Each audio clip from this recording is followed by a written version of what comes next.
In this video, we'll illustrate how to incorporate a variety of documents into your website. First, we'll start with graphics. So if you're in the editing mode, you can change your banner here. So let's go ahead and select an image for our banner. Now, while you have opportunity to choose from a variety of sources, I suggest to put things in your Google Drive into a Photos folder where you can easily retrieve it and use it for future uses in other applications as well. So I've organized mine into a variety of folders here, and I'm just going to go to banners, and I'll select one here of a stylistic model of DNA. And so notice that I can also add other features to the sample. If I can drag across an image, let's say I dragged an image right here onto there, it would just appear directly on the page there. So any image I drag on can just appear in the top. That's a little clunky, but it does does work if you have that particular need. Another option is to put in buttons. So under the Insert menu here, there's going to be Insert Button. And the Insert Button just requires a name. So let's say I put my own name in here, and I go to normhair.com. And so now this is a button, and that button I can resize. I can also place various different locations on the website. If I drag it from here, then it's going to appear up in the banner of that particular page, but not necessarily in other pages. So again, if I just click on the button, and let's say I make one for CSUN, and then say csun.edu, the link is made, and I could drag that and then place it up there. So you can, if you want to have quick references and so forth, you can use that resource. Now, a feature on your websites is your menu. Notice that there's no menu here because there is no subpages. So let me just go to a class where I have a bunch of subpages. And so let's choose a class right here. And you can see these are all subpages. Now these subpages are under a side menu. Notice if I change the size of this window, then this menu will flatten into what we refer to as a pancake menu. So if I shrink the window here where there's no more space, then that sidebar disappears and we end up with the pancake menu. I still have access to everything, as you can see there, but the difference is that it's not instantly visible. So if you can't see it and you want to be able to see all your menu features and so forth at a glance, then enlarge your window such that there's sufficient room for the menu items to appear automatically. So let's say that I wanted to add other files to this site. So let's say right here on this main page, I wanted to add some more imagery. Well, I first have to be in the edit mode, and into the edit mode. Then if I wanted to choose like a photograph, I could choose a photograph here, and I'll just say select. And once again, all I need to do is to go to my Google Drive, and under my Google Drive, I can choose a particular photo. For example, here's one of a server farm, and so I can just go ahead and insert that server farm. And I can can resize this to whatever shape or whatever dimensions I would want up to the limit of the width of the page. Typically the way that the image positioning works, or text positioning, is that there are different zones or sections. And so right now, if I insert another text section right here and I put in some text, let's go ahead and just grab some of this text and copy it over.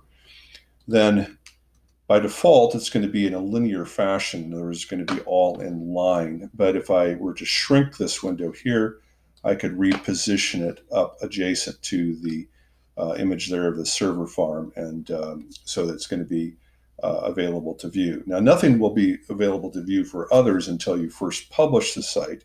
Once you publish it, and then you'll be able to preview it, and then you can see exactly the way it's going to look to others. All right, so how do you put in other different types of documents? Well, if you click on the Insert feature right here, then you can collapse the layout mode right there, and then you can see the variety of different types of things you can put in there. Like an image carousel, I could choose an image carousel, and I can choose pictures from, again, my Google Drive. So if I go into my Google Drive and I choose photos here, let's say I'm going to choose some photos that from chemistry. So I'll click on some chemistry photos here, and maybe I'll choose some ones from heat. All right, so let's say I take a couple different photos here and I select them, and now these photos are going to be in this um, um, this album, so to speak. If I click on the publish now, I'll actually be able to see what it's going to look like. And so now if I scroll to the bottom here, you can see that it's an image carousel in the sense that I have these arrows which will allow me to move through the photos. And again, if you click on the edit tool here, you can choose some of the other options in terms of insert. So let's say you want a folder. So you want to be able to see a variety of different types of files that are currently in a folder. So I'm just going to say, I'll insert now a Google Drive. And anything that's on my Google Drive, I can insert directly into my site.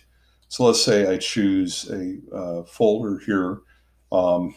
Let's say under physics, I'll choose something here with, let's say, electricity. And if I want this particular folder, these are going to be 4 files, I'll just back up to physics, and then I'm going to check electricity. And when I do that, so that folder is now going to insert, I'll click on the insert button there. And what you're seeing is you'll see now that the folder contents presented there. If you're dealing with images, I think it's better to view it in grid view, because I can click on the gear and change this here to a grid view, and then you'll see the actual pictures and so forth. Now, again, whenever you see this icon right there, that's open in a new tab. That'll actually allow you to open directly to that particular folder. And so if you wanted to do more with those files, you'd be able to do so. So let's say we click on the insert and you want to put in a Google Doc. You would just click on Doc right here, and then you'd navigate to the Google Doc that you're interested in seeing. So let's say I wanted to choose one like this, sample assessment. I'll say insert. And then this Google Doc is going to be embedded in there. Now, you'll see the scroll bars once you publish it. So if I click on the publish here, and then again, preview the published site, and I scroll down, you'll be able to see that, well, I didn't publish. Let's try it again. You have to pause to make sure it's publishing. So publish it.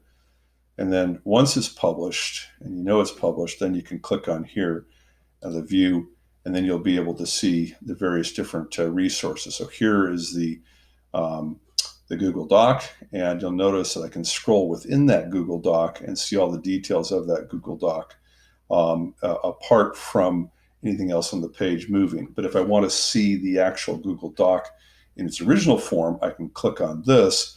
That'll open up yet another tab, and I'll be able to see all of that information and so forth directly here and edit it. And when I make a save, it's going to actually come back and be visible on the website as an edited document built into the site. Okay, one other feature is that right now this is a live Google Doc.